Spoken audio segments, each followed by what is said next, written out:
Hi, guys. Welcome back to My Steps to Sobriety, my show on YouTube and as a podcast with me, your host, Stephan Neff. Today is another fantastic day for an interview because I've got Mike Hynes with me. Mike is a man who, like me, has seen the darkness far too close up and has been in it for far too long. And when he transformed himself and when he saw the light, he became addicted to living and living a life in such a way that it maybe brings the light into the darkness of others. And when I saw that, when I realized what this man is about, I thought, hey, I need to have this guy on my show. So, Mike Hynes, welcome to my show. Oh, thank you, Stephan. That was an awesome intro. I got to carry you around with me.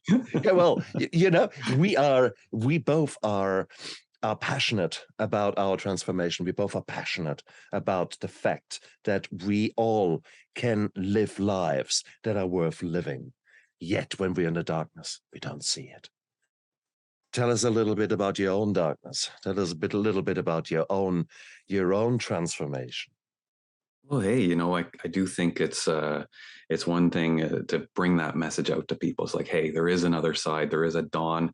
You can shine brilliantly after. So I love that you have that right in your show. It's everything you're about. For me, it took a long time. The transformation process included a couple decades of psychotherapy. I did so much therapy, I became a psychotherapist. I was such a good customer that, I was like, I could do this job. I better do some school and stuff. But, Interesting.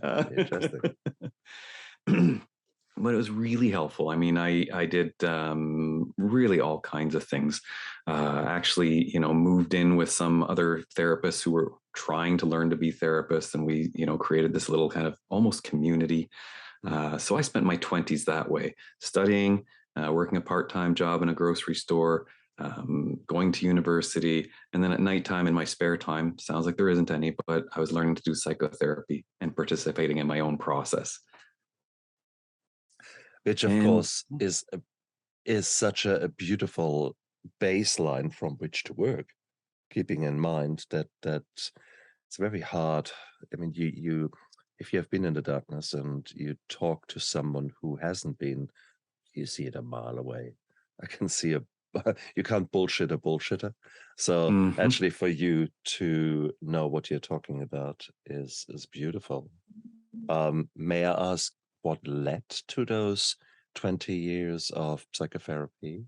What initially actually was the sequence of events that led to it?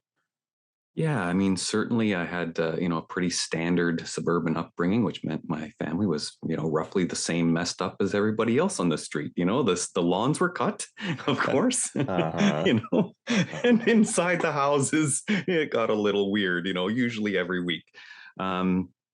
So, I had that. My very Irish background, both sides. My mother was born and raised there. My dad's second generation, so I'm full-blooded Irish. And things were relatively normal, the alcohol, all those stories. I know you've had other guests come on here and, their lives ended up on that alcohol track just from that kind of upbringing of what we call, suburban normal. For me, my father had a bit of a breakdown when I was 10 years old, and that was kind of the first glimpse of the darkness. So he got, very, very depressed.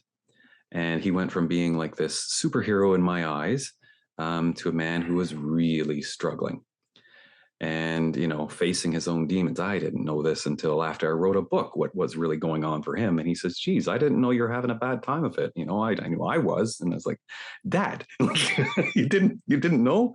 No, it's just so wrapped up in what was going on for me. Mm-hmm. And so that was kind of, they always tell you when traumatic things happen that, some people do well, they have post-traumatic growth, and then some people don't. And that often has to do with earlier experiences, their childhood preparation going into things. When I was 16 years old, and you and I had a brief exchange about this, before then, one of my mom's brothers, he was an activist, and he's always be kind of informing us about, the things happening in Ireland and the struggle for freedom. And well, when I was 16 years old, we were watching the news and we found out my uncle had been killed. And he'd been killed at, what's known as the Milltown Massacre. A man attacked the funeral, yes, actually attacked the funeral with grenades and a gun. My uncle ran towards the attacker and was shot through the heart and died quickly thereafter. Of course, a traumatic event in and of itself. We go to his funeral 3 days later. So I'm talking here from Toronto in Canada. And so I was getting a plane, go to Belfast. At his funeral, I was a reader. I was about 16 years old. As was my mother, my father, my brother are all there, our extended family, and about 10,000 other people. This was a really big deal. It was really in a peak moment of conflict. 2 British soldiers drove at high speed past checkpoints and so on in an unmarked car. They were in plain clothes. They drove at high speed towards the funeral procession. People didn't know what to do. We didn't know if this was another attack. I was thinking like this is going to be a drive-by shooting.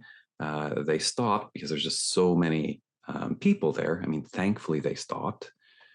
They tried to back out of there. The cars were surrounded. The young men rushed in, beating on the car, kind of yelling at them, "What are you doing?" Well, one of them pulled out a gun with what apparently was a warning shot. There was no way for us to know that that was a warning shot at that place and time.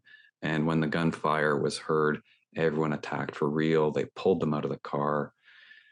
They were taken, just a couple hundred yards away, right past us. I mean, they were beaten, stripped, and they were executed with their own guns within earshot. I know that came out fast, and your listeners might be saying, what? No, I mean, it's all on Wikipedia.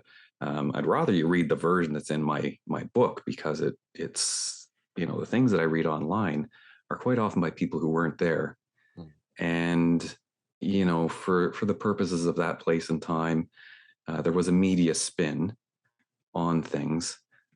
People there were called terrorists. They were called, hyenas, or crazed Irish mob attacks innocents. I mean, we came home, and so there was no way to kind of actually process that in a caring environment. We were all ostracized and guilty by association just because we were there, even though, in effect, we were the victims. We were trying to grieve.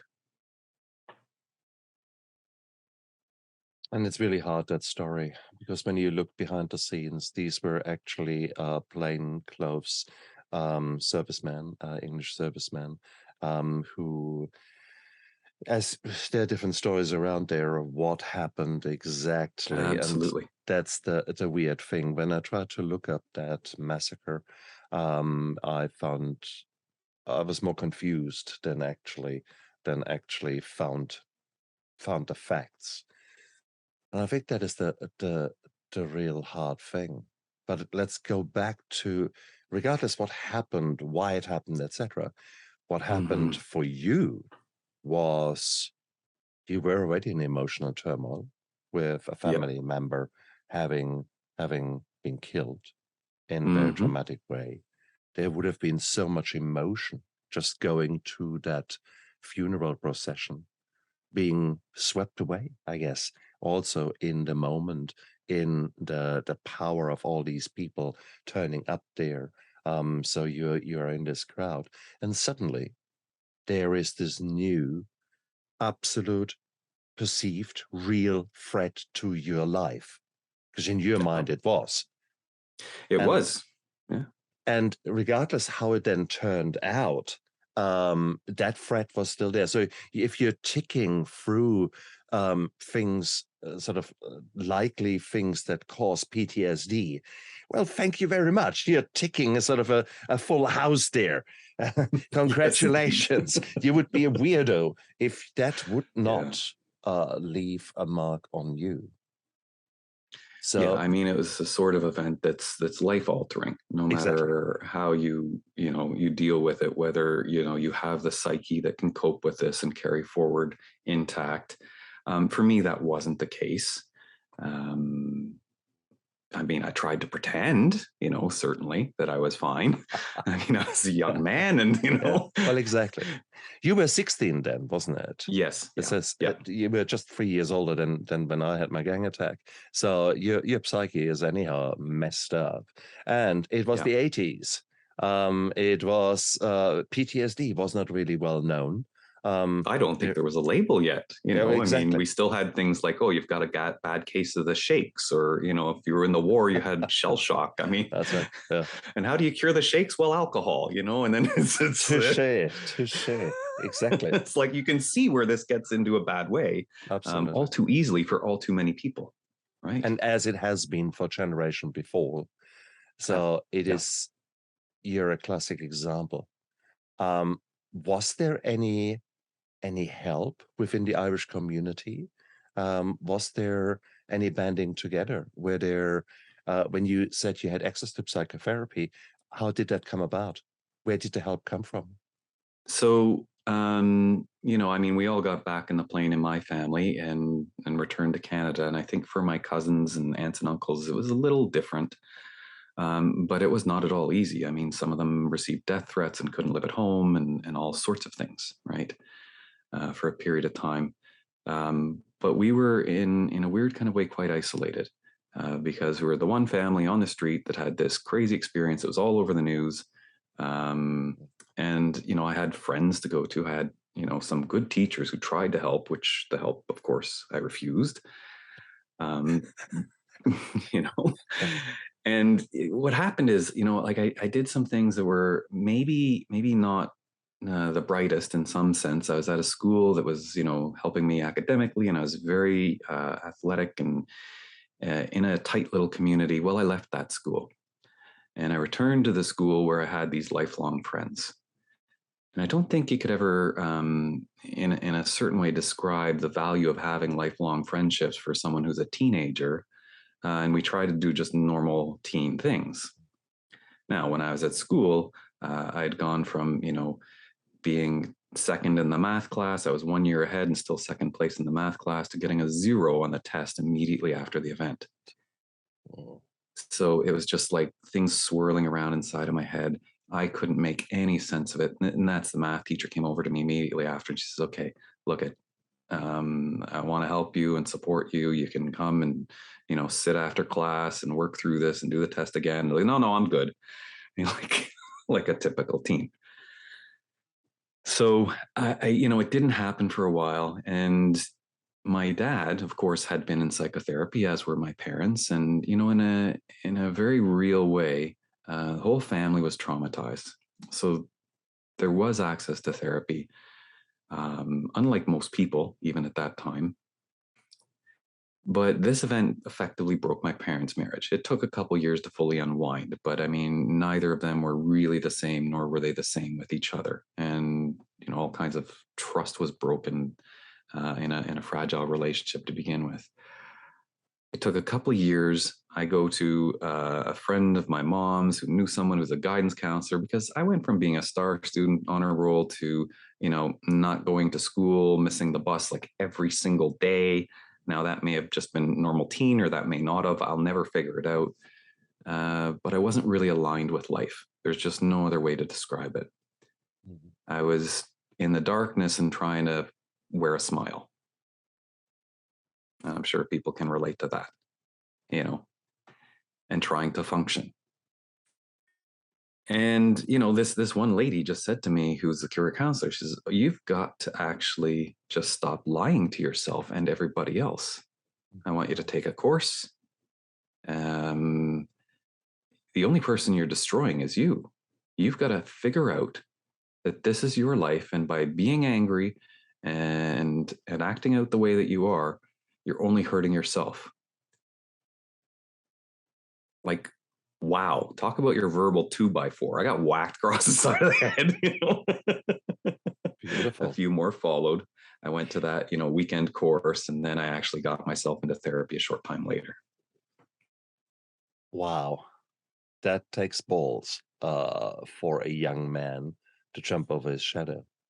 Did the person who you met, who ran the course, had this person got the charisma to get through to you, or what was it that made you accept help in a stage where you're normally full of testosterone and bulletproof and don't need any help? How did that come about? Most young people would probably not go this route. at least in our generation then. Yeah. I think there was a very obvious disconnect between my potential and my ability to I was getting C's, instead of being, I was in the gifted program. I was fully expected to get A's without studying, and all those kinds of things were quite normal for me. My career paths were closing, as I was getting towards the end of high school, and I could see it, happening. And my parents could see, I was just not interested in life. And it's like, I could feel it. And I mean, I could go out and party or do things like that, but even that wasn't fulfilling. It wasn't bringing joy. Like, there's just so many places I could see in my own life where it wasn't going the right direction. Brilliant. Why did I actually make that step when, I had other people who I knew who had tragic events by that point in time. They maybe didn't until later. Can't tell you. But I had a clue that things were not going well, and then got a bit lucky, really. True. Right place, right time, right people, I'm so pleased for you, man. But it's interesting then to hear you saying, well, actually the next 20 years, I followed a path of healing. It's beautiful to actually hear that, because many people, especially nowadays, want to have an instant satisfaction. I go once to a psychologist. I want it now. You come on, man, heal me right now. Lay your hands on me. I don't want to do anything, but just get me right. Give me a pill. Yeah, that's right. Even better. Yeah. Do both. Do both. Exactly. And I appreciate the sentiment, Who the hell wants to spend time doing shit that you don't like, in the muck and, confusion. I know. And that is, however, unfortunately, the expectation of a lot of people today. But it was certainly also the same, maybe even stronger with my parents, for example. I remember my mum in the 70s they went through rough times, but financially, I come from sort of the poorer side of the tracks. I know mummy's little helpers were there. The benzodiazepines at that time were readily prescribed. And I remember my mum having a beautiful, whatever Zepam it was at that time, washed down with some wine. And then she sat at the kitchen table and said, "Oh, I feel so good. I feel so, And her life had been quite traumatic, which I didn't appreciate at the time. But for her, that was the instant relief that she needed. Needless to say, she never dealt with her demons till her death. And it's hard to see such an embittered woman passing away with all the trauma that she has. Comparing that now with you and me, who have jumped over our shadows and actually grabbed opportunities to address the darkness in ourselves. When you first got into that course, that weekend course there, how did you leave that course? What made you continue? Was there a revelation then? How did it make you feel? Yeah, that was popular in the New Age times. It was a course called Lifestream. And, they had things where you need 8 hugs a day to survive was one of their things. And that was my first introduction to touch. So like I was in an Irish family, you get a whack or something if you want to be touched. It was like, Yay. Right. None of this affectionate stuff after, 5 years of age or some kind of thing, like no more nonsense like that. And so I wasn't, as a person, I'm actually very affectionate and respond to, light touch. I found that even much later. It was foreign to me. So I think that was one component is actually being, having received caring touch. That was one thing that really kind of cracked me open. And then there were all these other things of, really kind of just mindset shifts that they were teaching and framing. And I know that there was like just little simple things. One was, you can have a bad feeling, but you don't have to have a bad day. Beautiful. Now, that had never, ever occurred to me. Yeah. if I woke up feeling bad in my family, everybody that I knew in the whole street, that would mean you're now having a shit day, which is leading towards a shit month and a shit life. And that's just, and then you die. And there wasn't any kind of awareness that, no, this is just a feeling.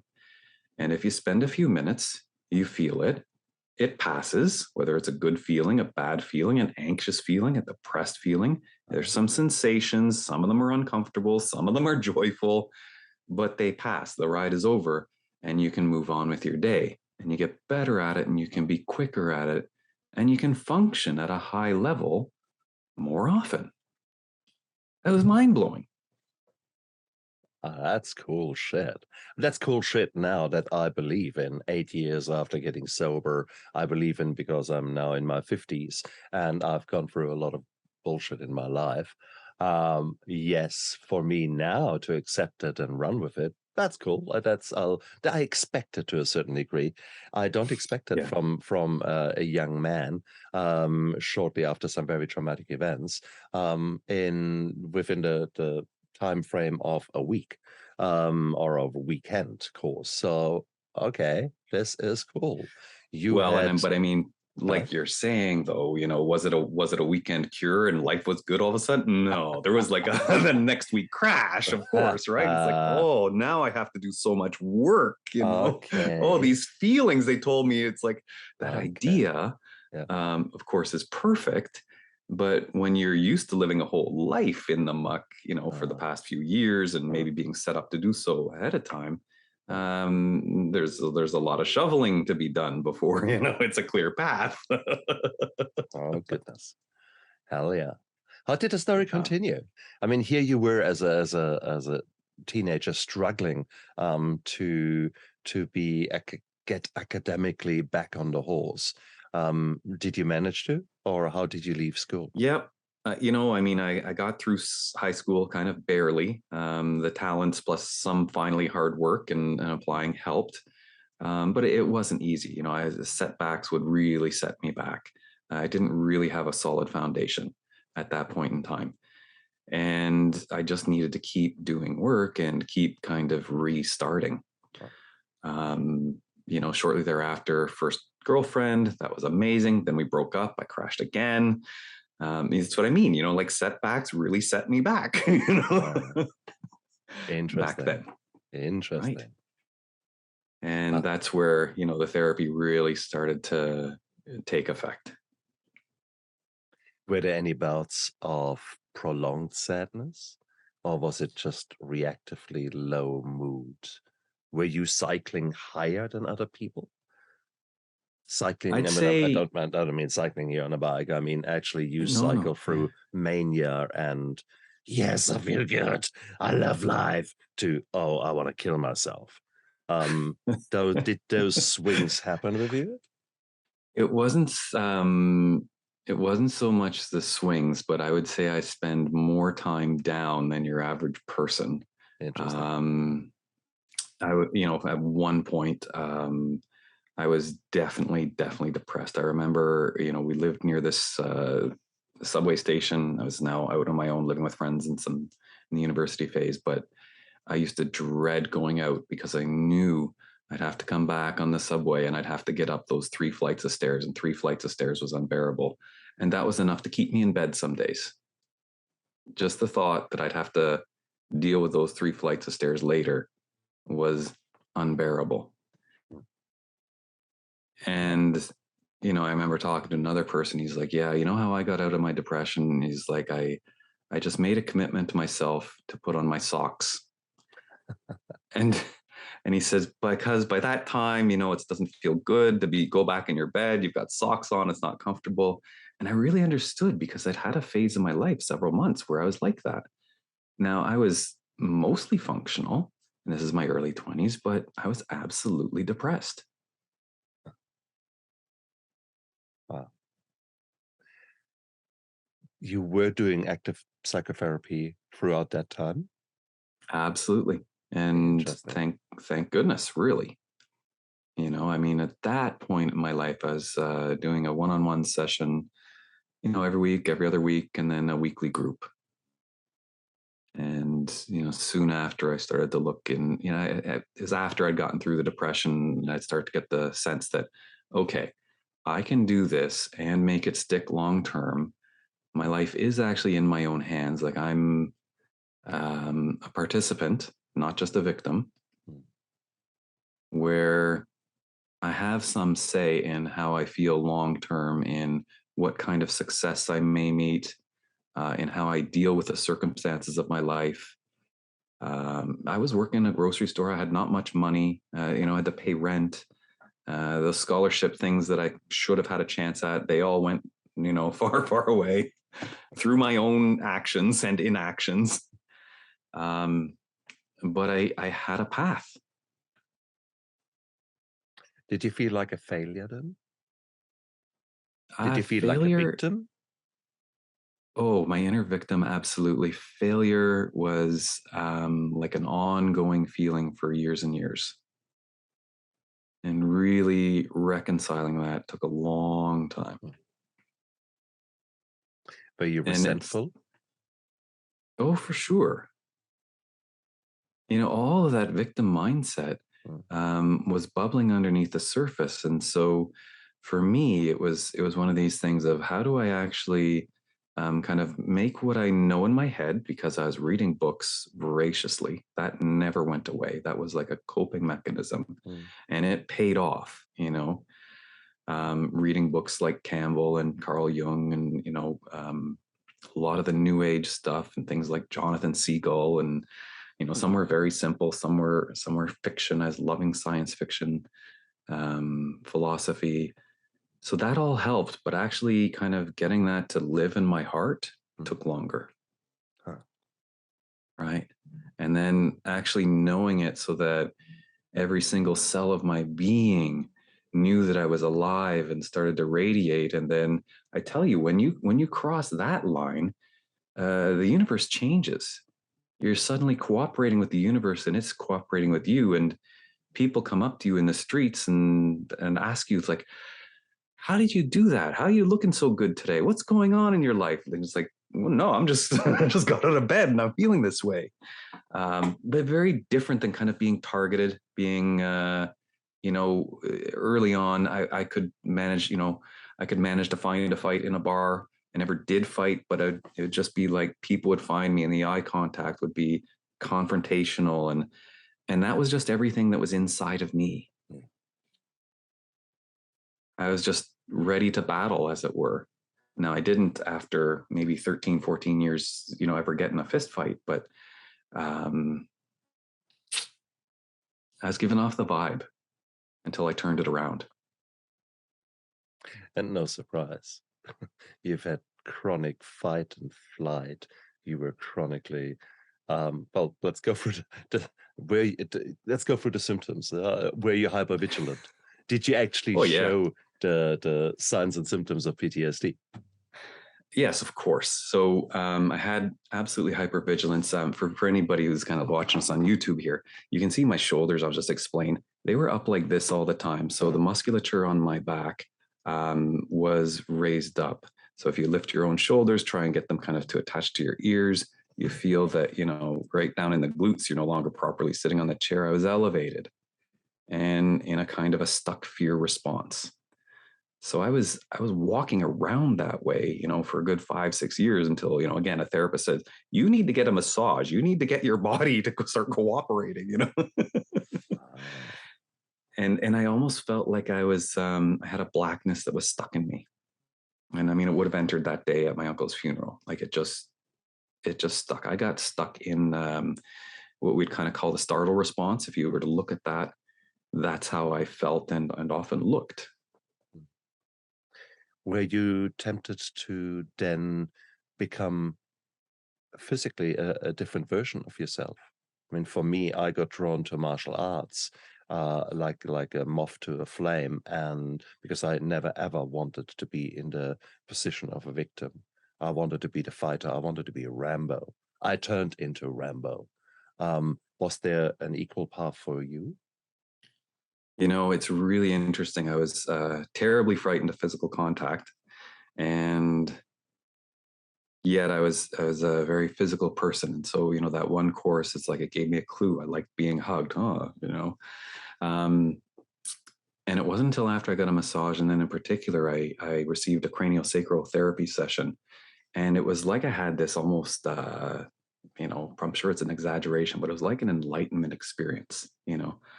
I could feel at home in my body, and it was as if my field of vision went from like a tunnel vision into I could see this whole range, and the world opened up.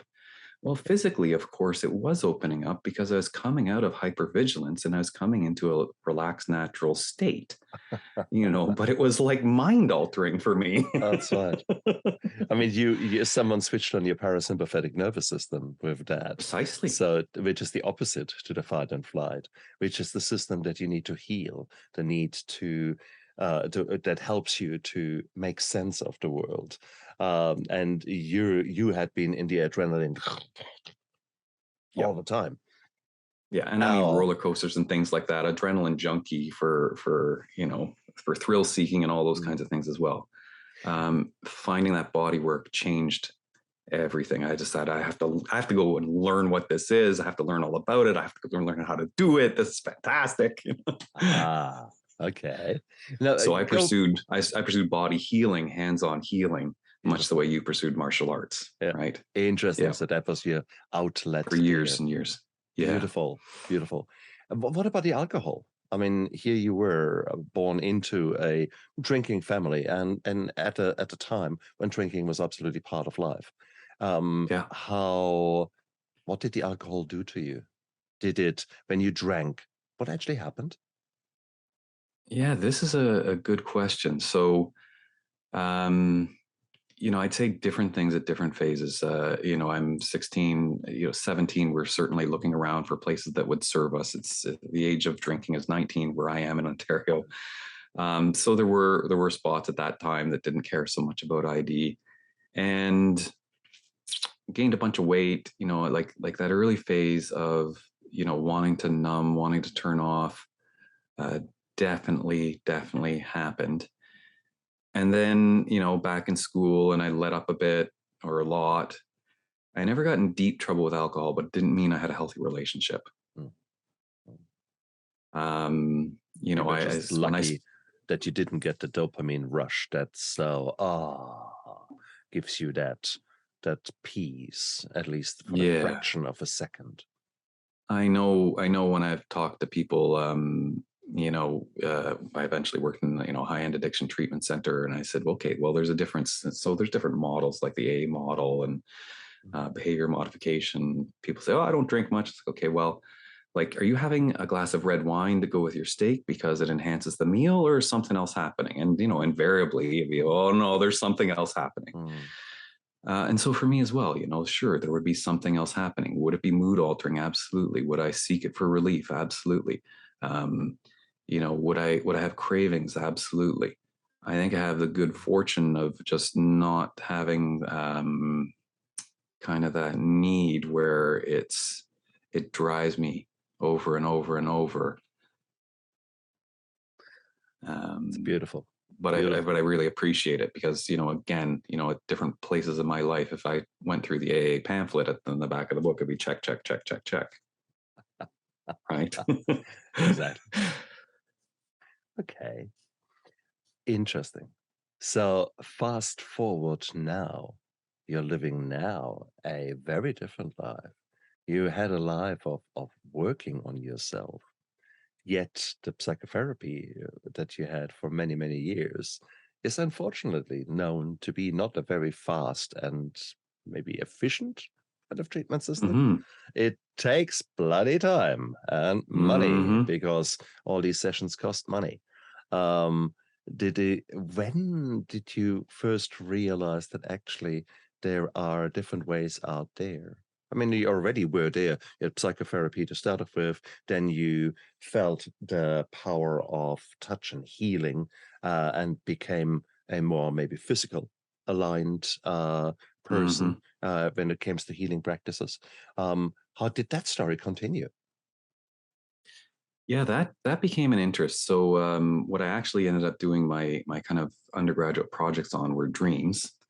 And so I went and actually went to conferences, their International Study of Dreams. It's a group, and I went to their conferences, and I was one of those people who would have these rather epic dreams. Jung would refer to them as grand dreams, or, other people say archetypal dreams. So my inner life was a major part of my healing. And it was a major part of my kind of regular life up until the age of 10 or so. So that came back.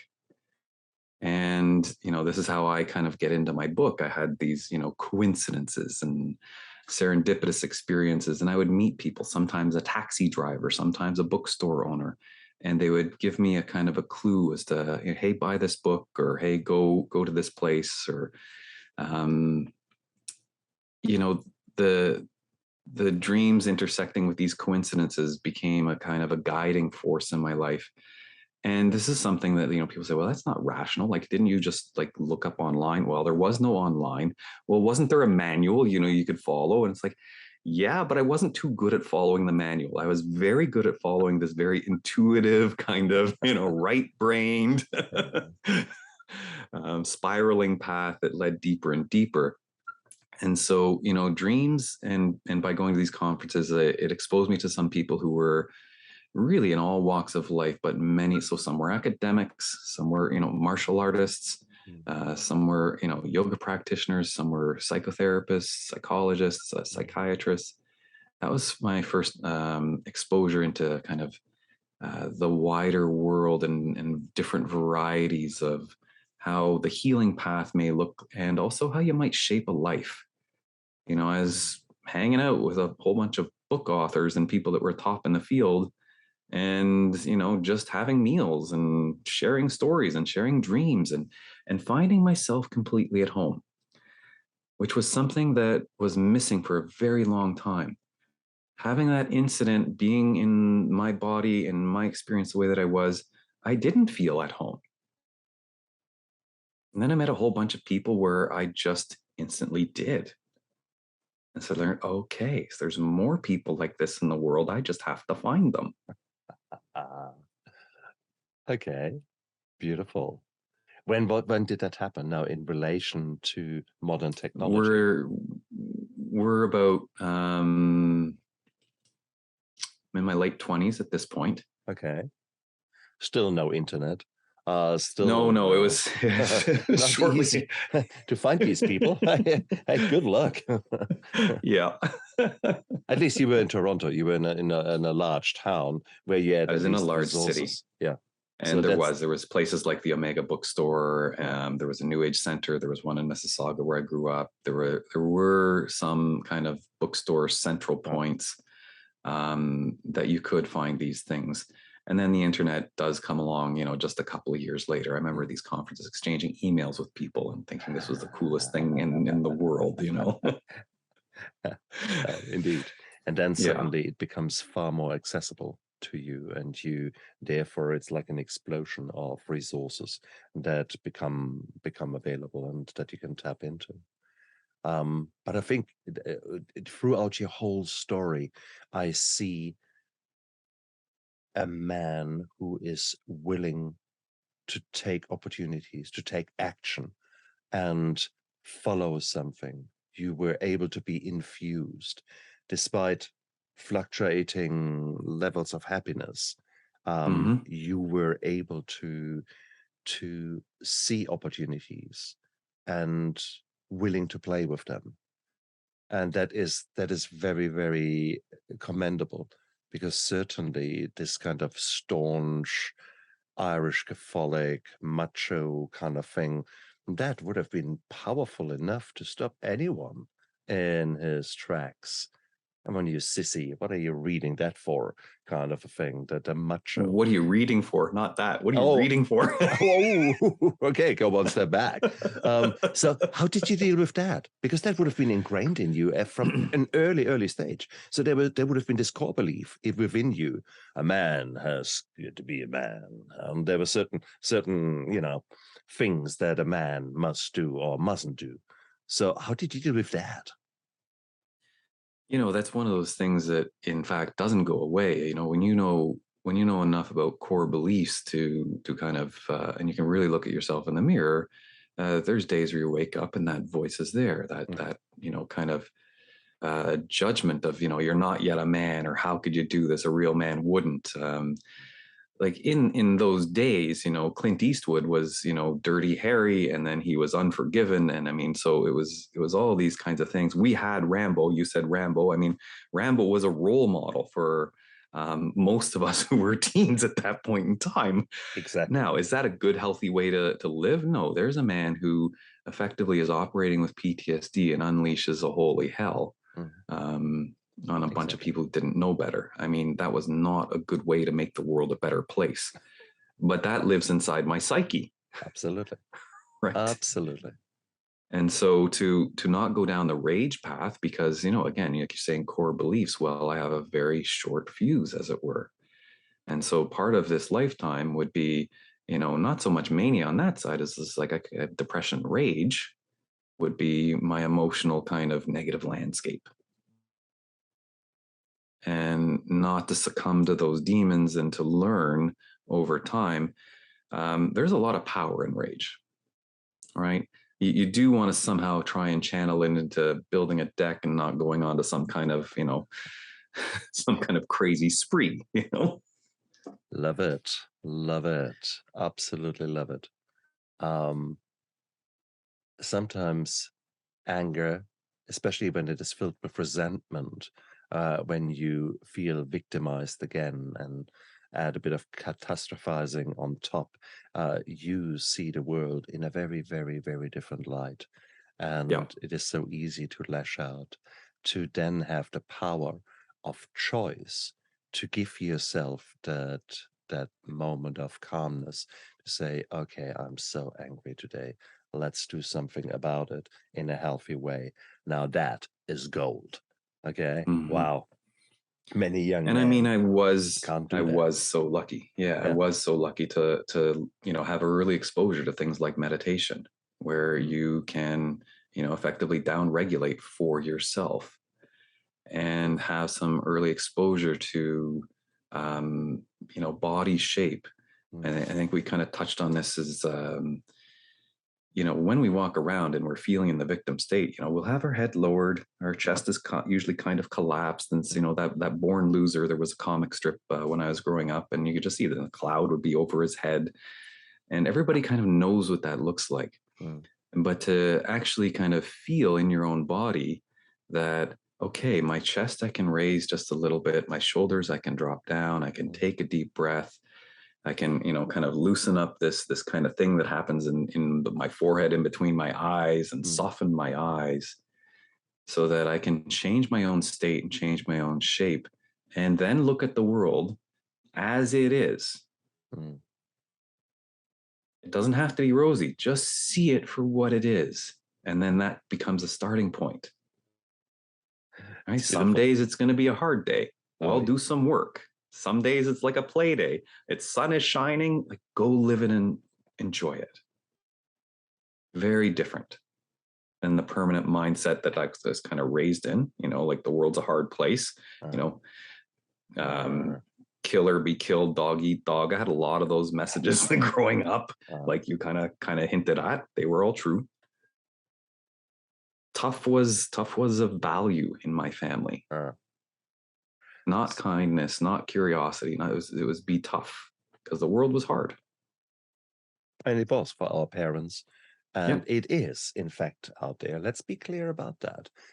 We are not two rosy colored hippies in our orange saris running around singing Kumbaya. No. That is not working like that. Life is a bitch. But even when there are extreme challenges around us and sometimes within us, it's still the privilege of choice.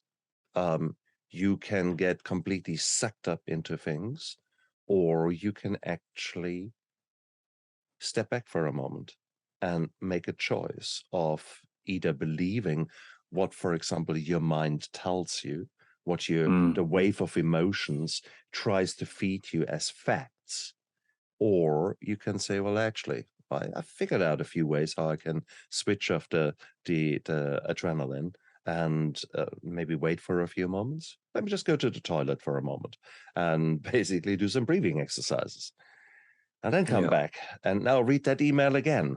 Actually, is it really a death threat? I need to kill someone. Or no, actually, maybe they were right. You didn't do your best work, and that constructive Yeah. criticism that is in the email is actually actually be very helpful. So, you know, it is. We have got choices, and Yeah. it's a privilege to have these choices.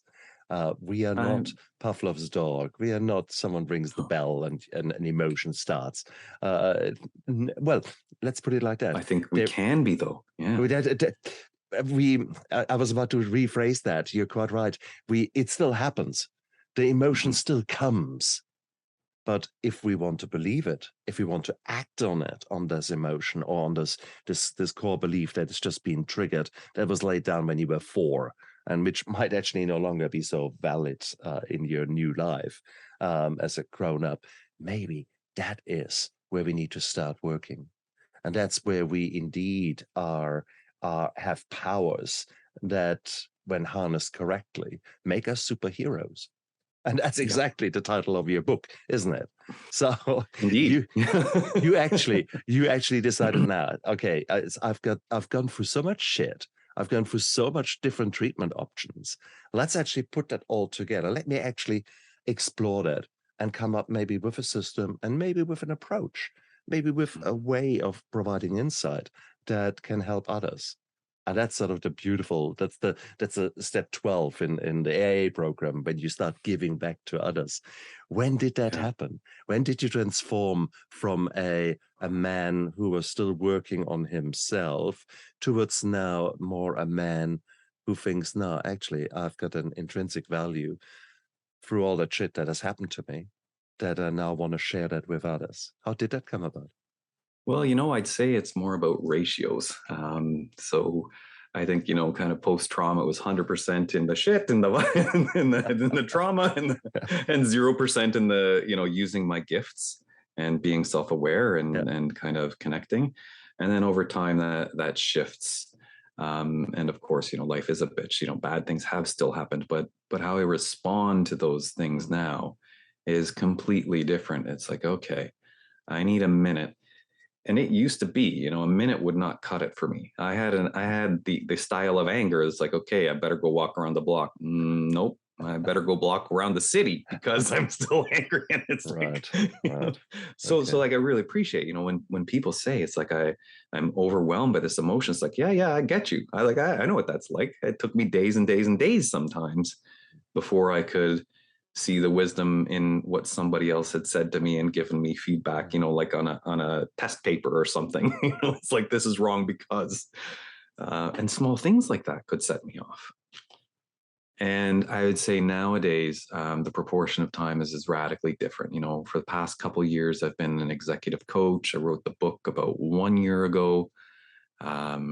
So it's a much bigger percentage, and I'm much more out there in the world. Even when I was a therapist, I got to be very good. I was teaching others to be therapists, a couple of decades doing it. But my impact was kind of limited. It was one-on-one, and I never really went outside my own office.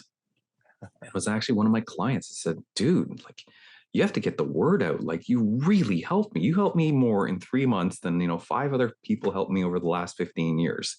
Yeah. And I paid them more than you too. He says, you got to fix your business model. You got to get your word out there.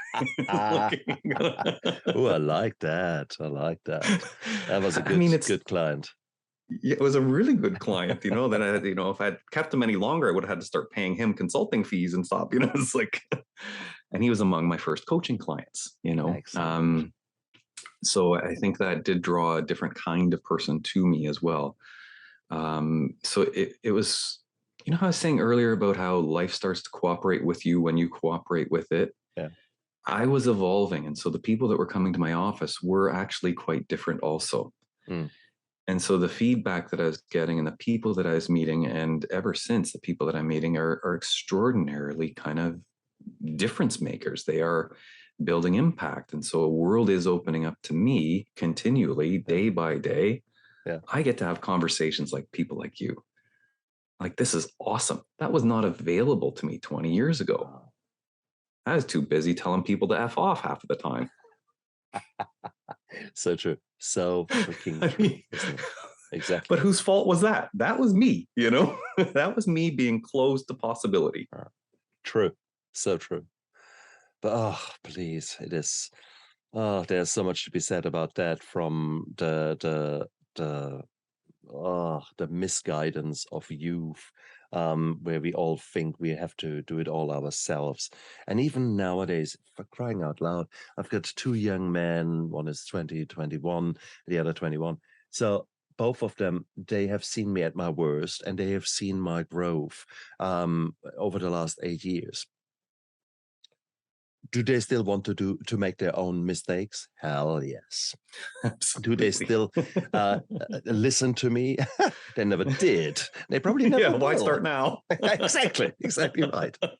Having said that, both of them are growing into versions of myself, and they have got a very good emotional insight now to see that, that they're turning into me, much to their disgust. So it is one of these things. So when we're young, I guess we need to spread our wings. We need to make our own experiences.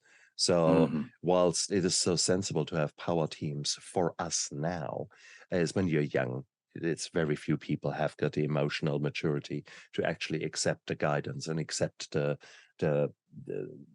accept the fact that they want to be the dumbest person within their team, so that they can rapidly grow by aligning themselves with people who are better in certain other aspects of their life. So there's always that I have to prove myself. And if you can just beat that shit out of people now.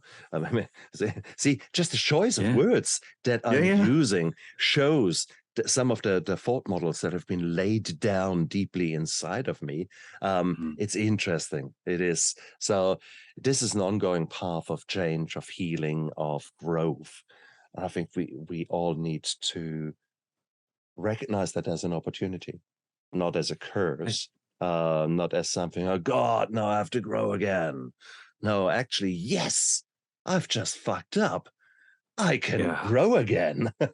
So, and that's a big deal. You know, people say to me, it's like, oh, do you really believe that? You know, it's like, okay, how about your uncle's funeral? Is that a good thing? It's like, okay, look, there's nothing good about it. Was it life altering? Yeah. If you asked me at the time, was I happy it happened? Was I happy about how my life was altered? Was I? No. But with the wisdom of what I have now, with how I can see how I lived a very unconventional life, like I made very different choices than my whole friend circle in so many ways, by pursuing all these healing arts and then going that way. I'm deeply grateful. Like, it actually opened me to you know, that world of mythology, where that was effectively how our ancestors transmitted wisdom from one generation to the next. And, you know, we had these circles that were not just kind of on a peer level, or on a, you know, like I belong to masterminds. Every now and again, I'll join one or something like that. Not just in that level, but from ancestor to, you know, the next generation, down to the next generation, where there was, you know, sure, you're going to go make your own mistakes. You're going to go be a young warrior, you know, like your boys are doing right now. And you're going to go, you know, like paint somebody else's hand with the blood from your nose or something wonderful like that, you know, like claim victory, you know, but also kind of have a way of saying, all right, how do I make something out of this experience? How do I actually digest my own experience? And that's where the elders would come in. The context of the mythology would come in, and time, you know. So for me, am I grateful that I've lived this path now? Yes. Because of who it's allowed me to become. Because effectively, you know, emotionally, I had to lift these terribly heavy weights that I couldn't at the beginning. You know, but when you do lift weights, your body will grow, you know, provided you're not doing damage. And if you go to the gym every day emotionally, you get stronger and stronger and stronger. And my life, you know, who I am, how I walk around in the world, the vibe that I kind of transmit, it shows. People can hear it in my voice. They look at my posture, and it's like, they can just say, okay, that guy figured something out. Mm. They don't know what necessarily, but I'm now transmitting Yeah. a different energy. So true. So true. There's so much we could talk about here, and it is so beautiful. Yeah, I think we're just getting warmed up. But I know, isn't it? Isn't it? we can save it too, you know. Keep everyone in suspense. Guys, this is going to be volume 2 and volume 3. I think Mike is not the last time here on my show. It's just sort of a little inkling that I've got here. Mike, look, let's circle back to your book, because I want you. Have you got a copy? I want you to show us. There it is. The myth-guided mind. Unleash your God-given genius at work and at home. God-given genius. Are you still believing in God after all that shit that's happened to you? Are you a Catholic? Are you? I'm not practicing religion, and there was a period of time where I didn't believe in anything. I took a religion minor in university, and believe it or not, I was taught by a Marxist. So I learned, effectively everything about religion that was about power and control, and that's where I was at. Excellent. So when you say God-given, this is not that you are a religious man. This is not a religious book. It's not at all a religious book. There is, 3 definite, classic myths in there. So you will have that. As far as where I stand now, I certainly believe in something. Not exactly in line with what local parish priest might tell me, but I think I've had, in a very real way, some experiences that reveal the mystery and wonder of life, and I allow myself to line with that. And I certainly think the people that wrote all these books were having these mystical experiences of their own. They wrote them down.